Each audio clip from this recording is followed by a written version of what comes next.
Good afternoon. It's Wednesday, the 16th of March 2016, just after 1 o'clock. Welcome to UK Column News. I'm your host, Brian Gerrish. With me in the studio, Mike Robinson. Well, the weather, first of all, the reports have finally come in. Wales seems to be doing the best. Of course, we're not very happy with that. We've got sunshine in Rhondda, Rhyl, Pembrokeshire. So that's all looking pretty good. Manchester and Plymouth are cold and grey. It's a bit overcast in Perth, which you said is north of Hadrian's Wall. Believe so. We believe so. And Hampshire, it's looking a bit cloudy. So a mixed bag on the weather front, but of course we're not worried because we've got the budget to look forward to. And I think it's also World Happiness Day or something like that, but we'll be covering that towards the end of the news. What have our lords and masters been up to? Well, they've been defeating the Commons once again. So this is the 30th defeat so far of the latest session. And this time it was to do with immigration. This was the immigration bill debate, and peers voted by 187 to 170 that the detention of people seeking asylum should be limited to 28 days, except where there's a court decision. And of course, the government had been arguing for unlimited detention of asylum seekers. And they had argued that most of those detained for longer than 28 days were either foreign criminals or had broken immigration rules before.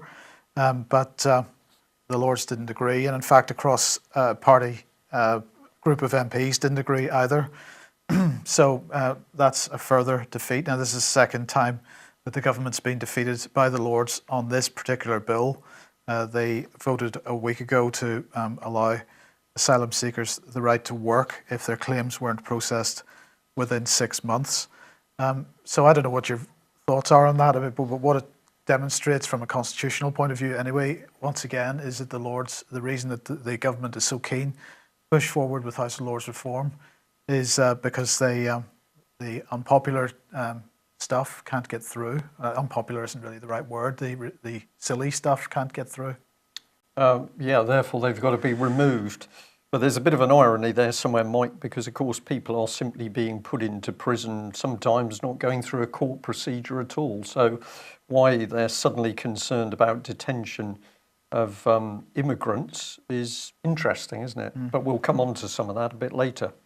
What can we say about the House of Lords? Well, perhaps they do some good things, but we've got one of them here. This is Lord Scriven, the former leader of Sheffield City Council. And he's getting his underwear in a twist because he thinks that there should be an investigation into the failure of South Yorkshire Police into the Rotherham sex abuse scandal. They failed. The police didn't do their job. So here's this illustrious lord saying that there should be an investigation. Well, it's taken one of the UK column supporters to point this out. It says, would recipients please note the minutes of the meeting of the Sheffield Full Council on the 5th of November 2008. Phrases such as pot and kettle, splinter and plank, and stones and glass houses come to mind. The citizens' write-up of the event was widely distributed at the time, including to the Chief Constable and many others. The local press, slave sycophants to the council, as well as associated with a named organisation, had to apologise publicly for an inappropriate article that followed. Paul Scriven personally, at a later meeting of the full council, promised a thorough investigation. Needless to say, there was never any investigation. Now, what the person is talking about, of course, is that there was a huge scandal which went on in Sheffield Council over failures of Lord Scriven's very own child safeguarding team, failing to protect young children in Sheffield schools, and in particular allowing common purpose trainers with no CRB checks free access to young school children, even when it had been identified that paedophiles had penetrated the common purpose networks. So sheer hypocrisy there around Mr. Scriven, ideal candidate for the Lords, Mike. Possibly, yes.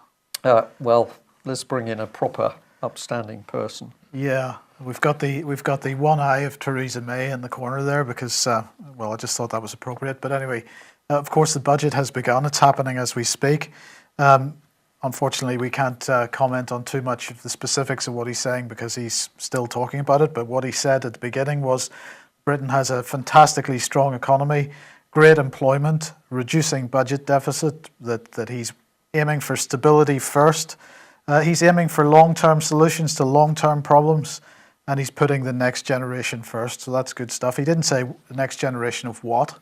And he's saying he's going to lower taxes on business. Well, that'll come as a pleasant surprise to Amazon and Google, no doubt. So it went on. Among the best prepared, Britain is among the best prepared for whatever economic challenges are upcoming globally, apparently. But what he did say is that all the economic forecasts that he's talking about during the budget are predicated on Britain remaining within the European Union. So once again, there's been no work done in this budget just before the referendum. There's been no work done to consider the implications of Britain coming out. I'm afraid I can't remember their name, Mike, but I believe that an MP, a lady MP, female MP, has said that if we leave the European Union, there won't be any more trade at all with Europe. It'll just all finish. Just stop. It just stop. Yes. Let's just remember that the trade deficit between the UK and Europe is at its widest it has ever been. In other words, the European Union cannot afford, since Britain is importing so much from the EU, can't afford to stop trade. So any such allegation is ridiculous. But let's look at these wonderful employment statistics, or unemployment at least, because the government crowing about how successful they've been at dealing with unemployment. But as you can see, almost no difference there. I think it was something like 20,000 less people claiming unemployment between January and last November. And of course, what's happened to those people? Are they on 0 hours contracts? They've been kicked off under sanction. Any of those could be the explanation. But anyway, at the last budget, this is what Osborne said. Indeed, the sale of government assets this year will deliver the largest privatisation proceeds of all time. And this is a focus which is continuing in this budget. And of course, the focus this time is on the privatisations of schools. Now, this is Unison talking in 2014 about the unprecedented school privatisation. I think even then they didn't appreciate how far this was going to go. And of course, what's expected is, and he may well have already announced it in the last few minutes, is that all state schools, every single one of them, must be privatised and become an academy by the end of this Parliament.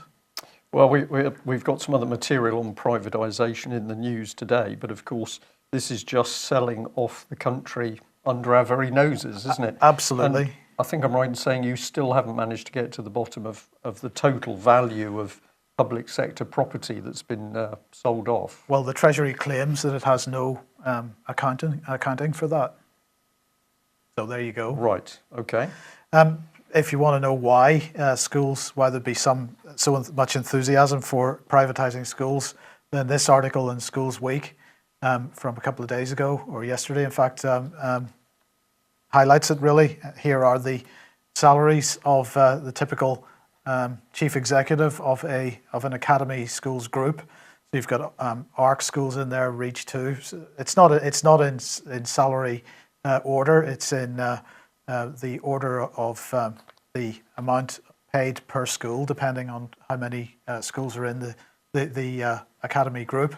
But as you can see, it's all around the £200,000 to £400,000 a year level. So good if you can get it. So these people are not the motivated teachers of former years who want to do some. Well, of course, these aren't teachers at all, Brian. These are right. chief executives because this is privatised. And of course, you can't get those salaries working for the local education authority. No. So they're struggling to get by on £395,000 a year. It must be terrible for Sir Daniel Moynihan. Yeah. There you go. But anyway, as we said yesterday, Osborne's other great push is for infrastructure, and I'm going to call him a liar really here. I'm just going to make a comment about this cartoon because I'm kind of sick of this country's pessimism on economic development, proper economic development. This country has systematically, over the last 40 to 60 years, shut down our high-tech manufacturing, an area where, as we all know, we once led the world.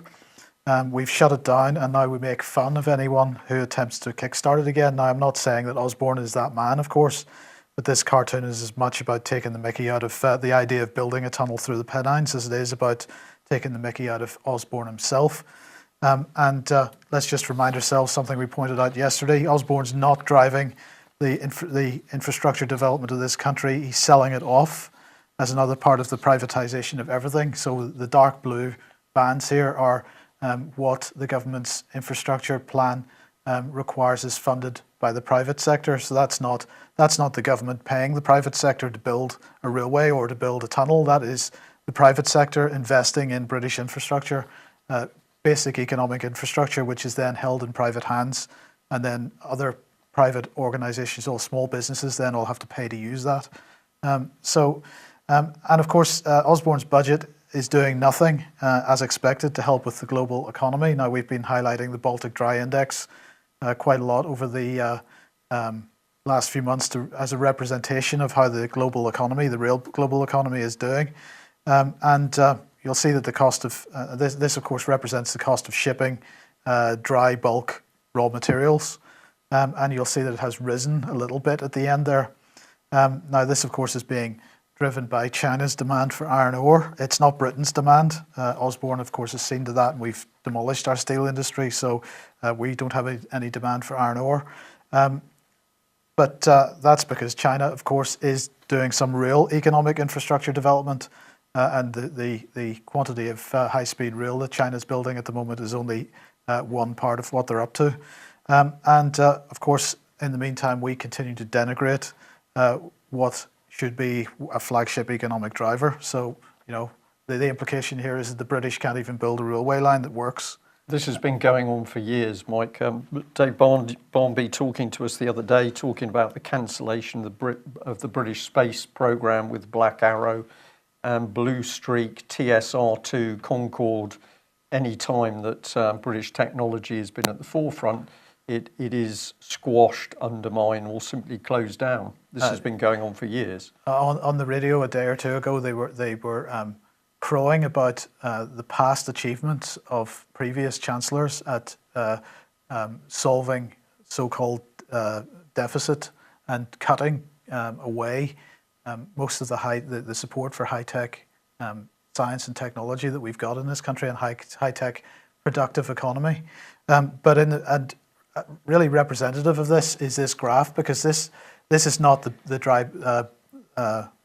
Baltic Dry Index. This is actually the graph shows the amount that it costs to ship containers from China. And so what we're seeing here is how that demand has just gone. There's no demand for shipping containers from China because there is no demand for the products that we have shipped out to China to be manufactured. And so that demand has collapsed. And of course, Osborne doing nothing to help with that. And he's absolutely doing nothing to help with this. So I've updated the figures a little bit more with this. Household debt has increased. I think the last time I showed this graph, I had it marked at 1.38 trillion. It's now 1.47 trillion. Mike, just to explain a bit of that, what would you include in household debt? Well, I think about a few hundred billion of that is credit card debt. The rest, I think about 1.2 trillion of that is mortgages. Right. So people's mortgage debt, that would be secured loans, and the rest is unsecured, so credit cards and payday loans and this kind of stuff. The state pensions, as we mentioned before, that's a black hole. That is because state pensions are unfunded. And the other number that has increased there, of course, is government debt, which is now up to £1.668 trillion. So, of course, whenever we talk about UK national debt, the figure that's normally bandied about is the government debt, which is the blue part of the pie chart there, which is, I think, at the moment around about 77% of GDP. But if you take the country's situation as a whole, at 766% of GDP, that's clearly unpayable. And that's why we're seeing headlines in the last few weeks of people being expected to have to work until they're 78 or whatever it was. And so it goes on. Osborne doing nothing to deal with that problem. And there's really no more to be said. His long-term economic plan is a long-term economic disaster. And those figures for a normal trading company would be insolvency. Absolutely, and of course the other thing that I didn't mention was that he is doing nothing to deal with the banks. It's interesting that we mentioned a couple of days ago that China had taken action on speculation against their currency, and as a result, the likes of George Soros has lost a lot of money. China has now decided that they're going to put a Tobin tax on speculative bank transactions in China, and all the major Western banks saying, well, you can't do that. If you do that, we're all going to leave China. And, I'm just thinking... I should imagine the Chinese are very frightened about that. Yeah, indeed.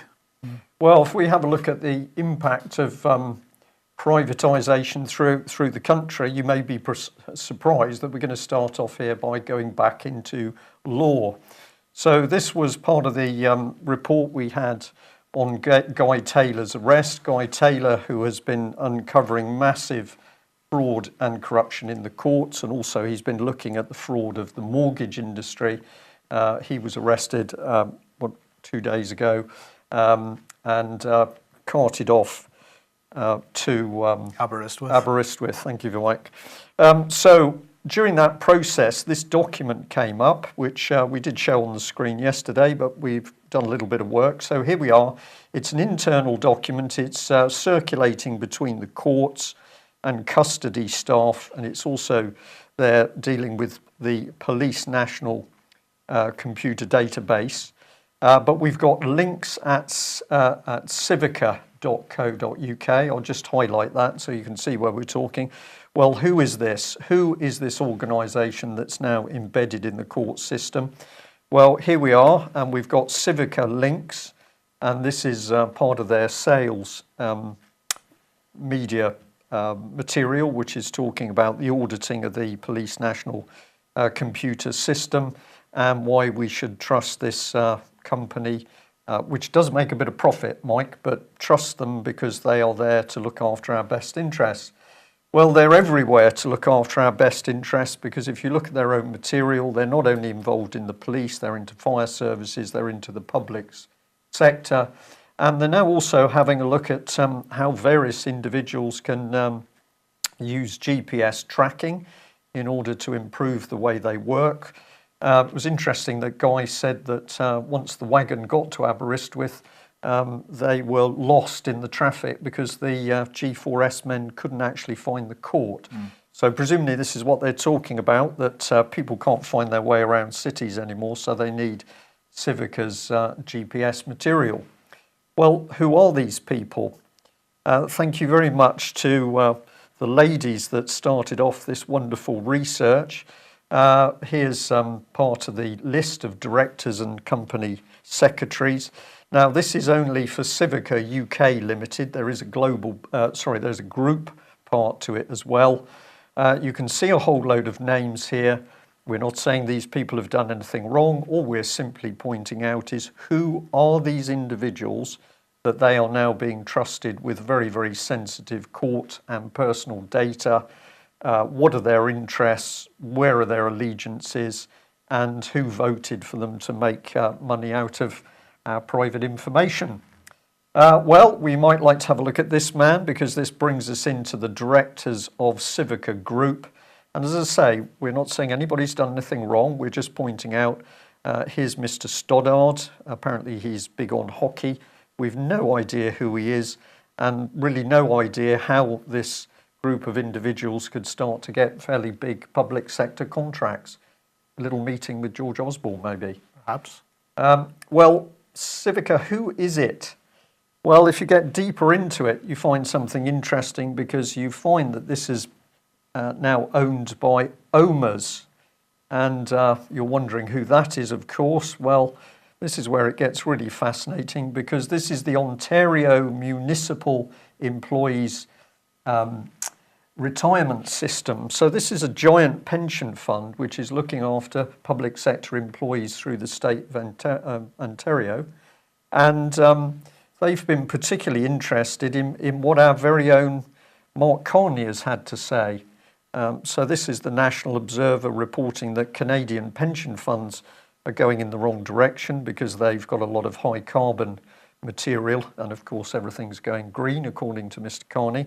So we have the Canadian head of the Bank of England being watched closely by Canadian funds, pension funds. And if we analyse it, what's going on here is that we've got Canadian public sector workers securing their pensions by the corporate takeover of public sector jobs in UK. Well, I would say it's not quite like that, because of course that's a private equity company which is running pension schemes. Okay. And of course most of these pensions, public sector pensions, are going the same way as final salary pensions. They're going, they're gone, and they're being replaced with private equity, hedge fund type operations. And of course those public sector workers will not be getting a good deal out of those pension funds. So it might seem like, because it's a pension fund investing in a company, that's a good thing because it's benefiting pensioners. It's not. These are financial hedge fund type companies that are basically stealing people's savings. So the whack is on the public sector, whether it's in UK or in Canada? Absolutely. Okay. Well, the minimum we can say is that, of course, it's not helping the public sector in this country. Absolutely. If you're not convinced about that, let's just delve in a bit more, because what's the government going to do next? We are going to digitise the court system. So here's part of the Ministry of Justice website. A lot of white space on it, Mike, but it says the professional court user Wi-Fi. And if you've got the right laptop, you don't even have to put in a password. It simply links and down comes all the data. So we've now got secret courts, no jury, no public, no press. And now we've got the whiteout on evidence and data. So completely impenetrable to a member of the public, no evidence, no idea what data's in the system. This is a corporatist takeover under big society. This is the police state. And of course, anybody bringing a case to court is already having problems getting evidence in, and this is just going to make matters worse. Which is what it's designed to do. Yeah. So where does it lead to? Well, we think this is about as good as an example as we could get. There were several people sent us this morning. Mail article, non-smoking mother is fined £650 by bailiffs for dropping a cigarette butt in a town she's never visited after council's admin error. Now, I've got some comments about the quality of journalism in this article, but the basis of it is that this lady was accused by bailiffs of being the woman who dropped a cigarette end in Wigan. They turned up at her house in Wales with this piece of notepaper. So this is apparently a court document, Mike.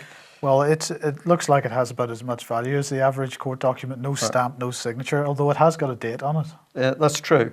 So they turn up on this lady's doorstep. They clearly intimidate her, block in her car and say, if you don't pay us the money, we're going to take the car. So she gives them the money. And then it turns out that there's been a mix-up over names and dates of birth. And of course, she's never been to Wigan. She doesn't smoke. She's totally innocent. But she's threatened on her own doorstep, and the bailiffs extort money. So this is the lady who produced this extremely poor and badly researched article.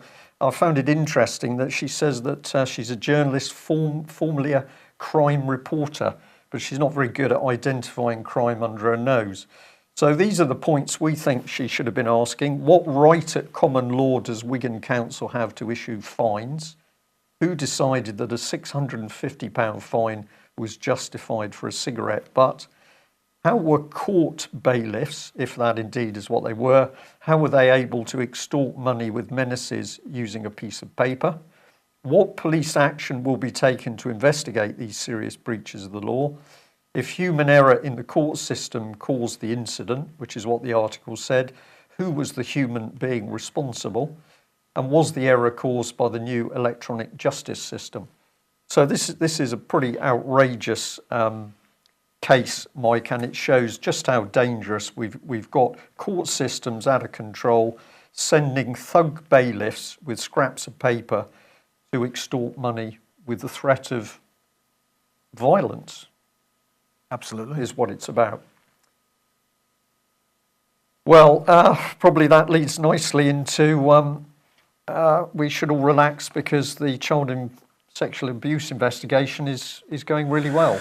Yes, more hearings on the Goddard inquiry. These are preliminary hearings, of course, and as we mentioned before, these will probably only involve lawyers. So they're holding a preliminary hearing today into the record of Anglican churches in England and Wales in their whether or not they prevented exploitation, dealing with perpetrators, helping survivors, and so on, and obtaining justice. And of course, we know from many people that none of those apply to the Church of England. They're saying that that this, of course, this comes yesterday. There was a review of church failures, Anglican church failures to respond to one particular survivor. But have we ever had a public statement from the church with regard to Kendal House, for example? No, they spent several tens of thousands with very high-powered legal people to cover up all of the abuse, and there were threats to the abuse victims at the time. So if you want to get involved in Christianity, then get into the Anglican Church, because clearly there's lots of it there. Well, of course, they're mainly focusing on Chichester and George Bell, the Bishop of Chichester, plus other members of the clergy in the same area. And then that's in the morning. And then in the afternoon, the hearing will deal with Cambridge House Boys Hostel, Knoll View School, and other places in Rochdale. And of course, that's nothing to do with the church. So the Anglican Church preliminary hearings are in the morning and the Rochdale preliminary hearings in the afternoon.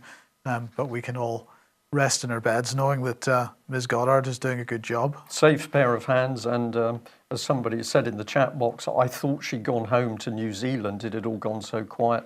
No, that is how you run a cover-up. You make sure it drifts out of the public mind. And of course, it can all sit there doing nothing under the surface.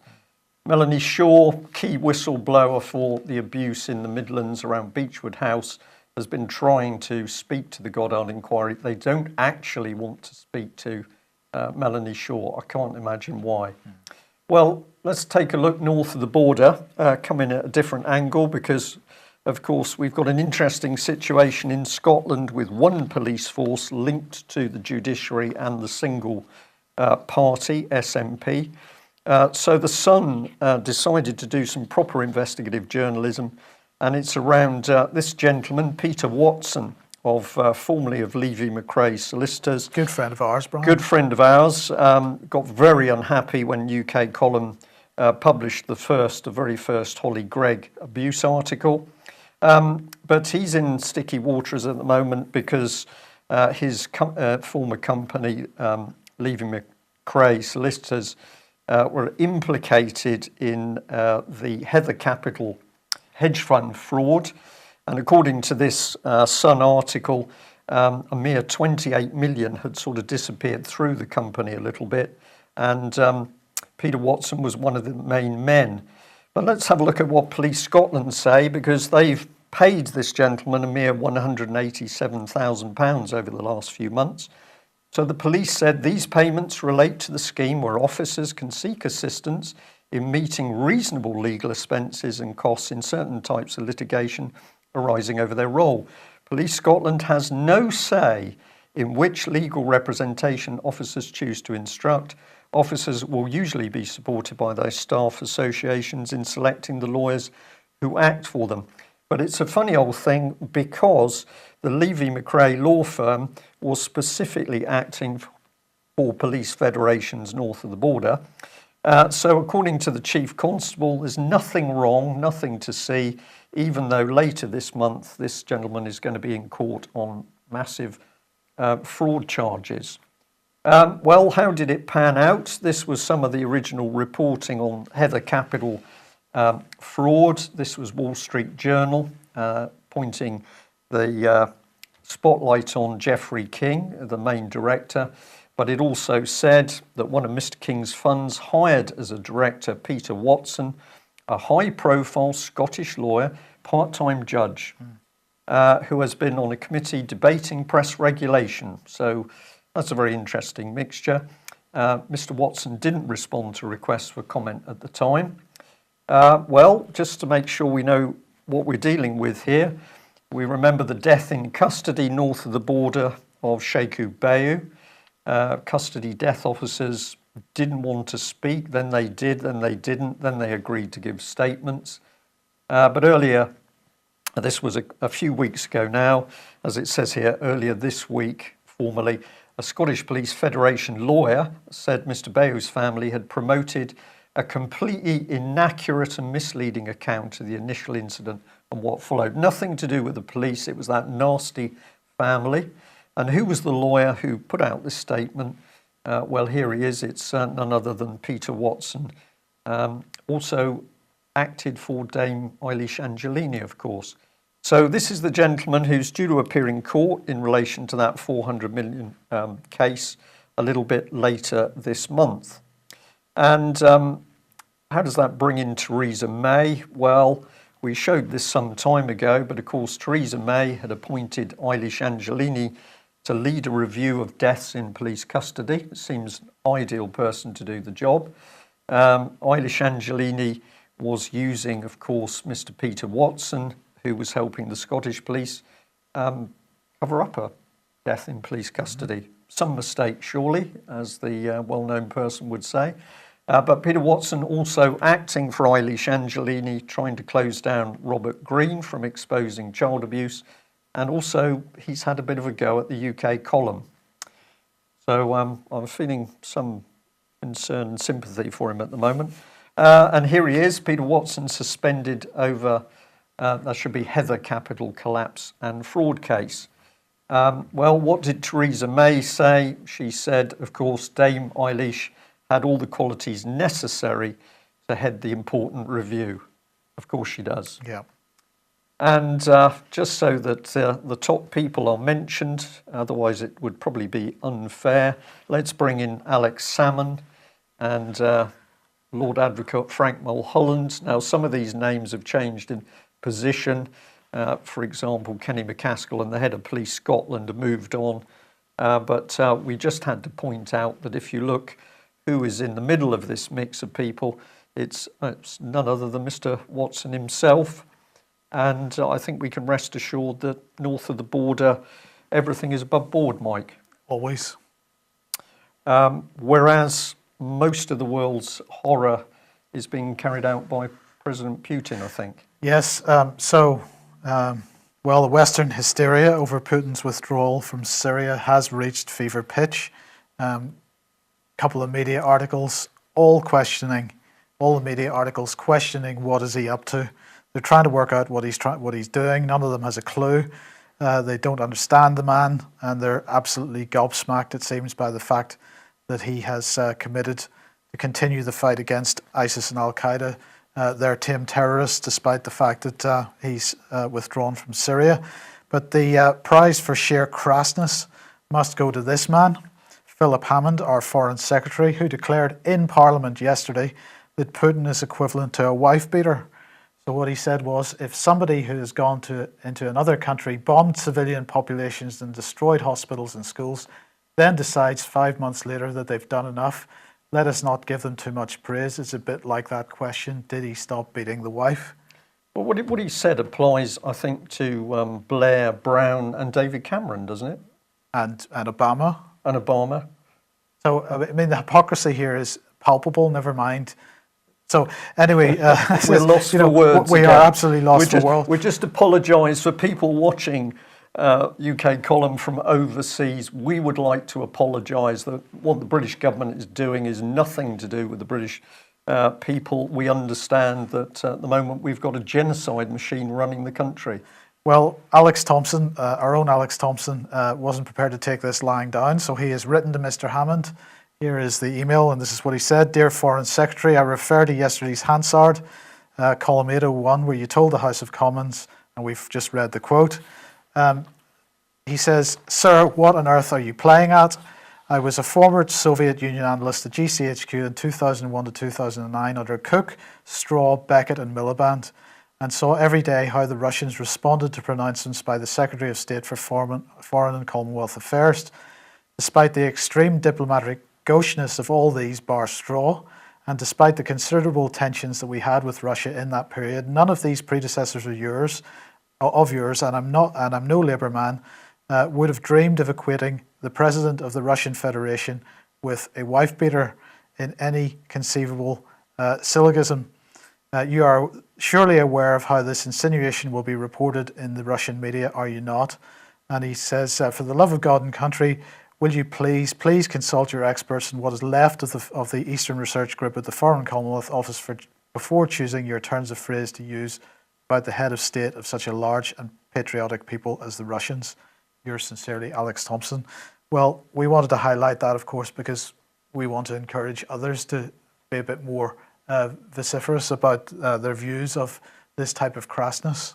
This is a key point, isn't it, Mike, is taking on the people. It isn't the British government. Of course, it's David Cameron, or it's the Chancellor, or it's Mr. Hammond. And actually taking the case directly to them is immensely powerful, which is why, of course, Tony Blair and Cameron are paying huge amounts in security because they're getting a little bit worried. The public are beginning to see it. But what an outrage. This government, I thought Tony Blair was bad, but actually I think this government is beginning to outstrip that administration. Now, just before we move on from this, I want to highlight a new article on the UK Column website, Smart Power and the Human Rights Industrial Complexes, Patrick Henningsen. It is a significant read. It's about 8,500 words. So do set a bit of time aside when you go to read that. It is well worth the effort. Please have a look at it. Glad to say that Patrick will be with us in the studio. Well, will be with me in the studio in May while you're away for a couple of weeks. If I'm allowed in. I'm allowed in. Yeah. So yes, looking forward to that. But have a read at Patrick's article in the meantime. Okay. Well, hot topic of the gay agenda, and one that quite a few people say to us, when are you going to start talking about what's going on? Well, this article, a number of people pointed out to me. It's in the Lead Journal, and it says, Head defends gay play at her primary school and stands up to homophobic comments on social media. And what took place was a play. I think it was about two princes. It's Dutch, called The King and King. But essentially, it's a pro-gay play. It's shown at the primary school. And as a result of that, some of the parents then posted comments on social media. And quick as a flash, the police turned up. So they're not very good on hedge funds, all that sort of thing, Mike, but social media comments. And they turned up and they warned the two fathers about their future conduct. Now, of course, the Lead Journal didn't bother to comment on, put in any comments from the parents, so they only gave the viewpoint of the school. So this is a highly biased article, which is saying everything that happened was okay.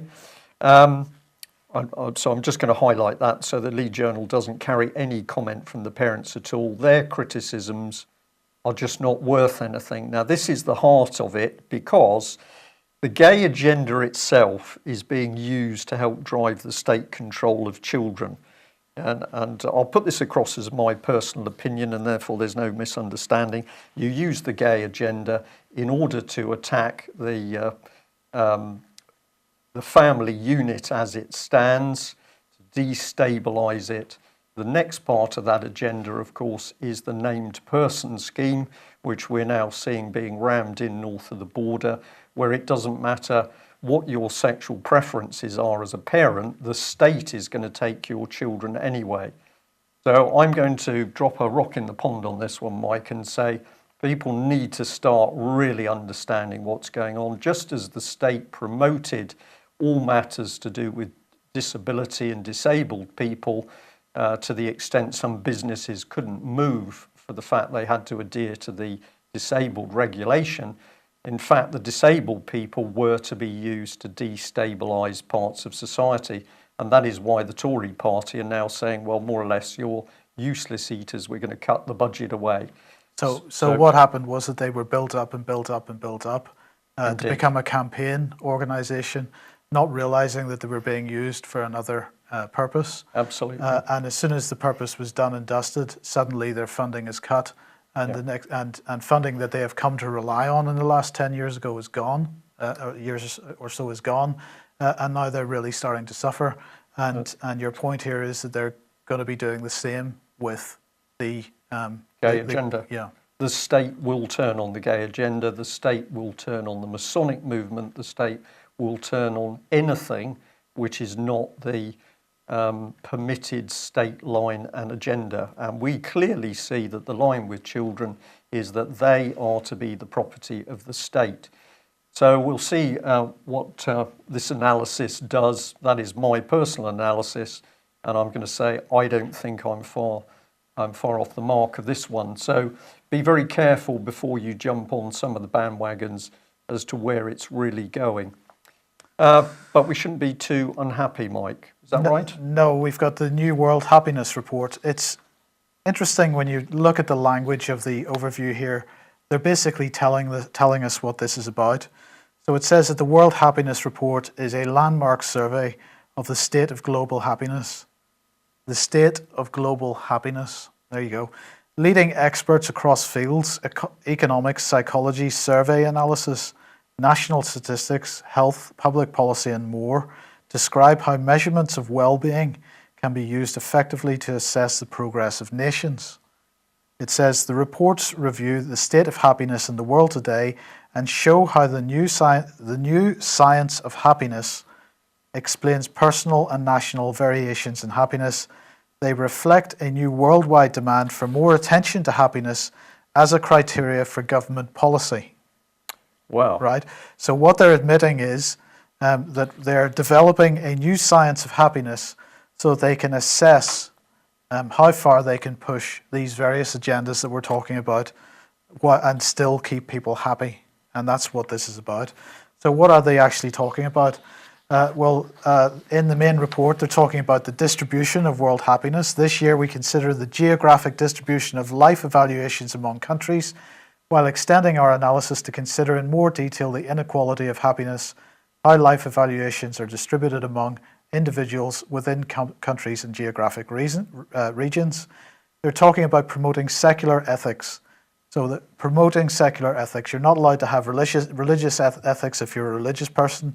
They're going to promote secular ethics, and this is to supplement what is seen as a global decline in the impact of religious ethics. And this offers the principle of greatest happiness as one that can inspire and unite people from all backgrounds and cultures. So they focus on that, but they have a special Rome edition. And this is about human flourishing, the common good, and Catholic social teaching.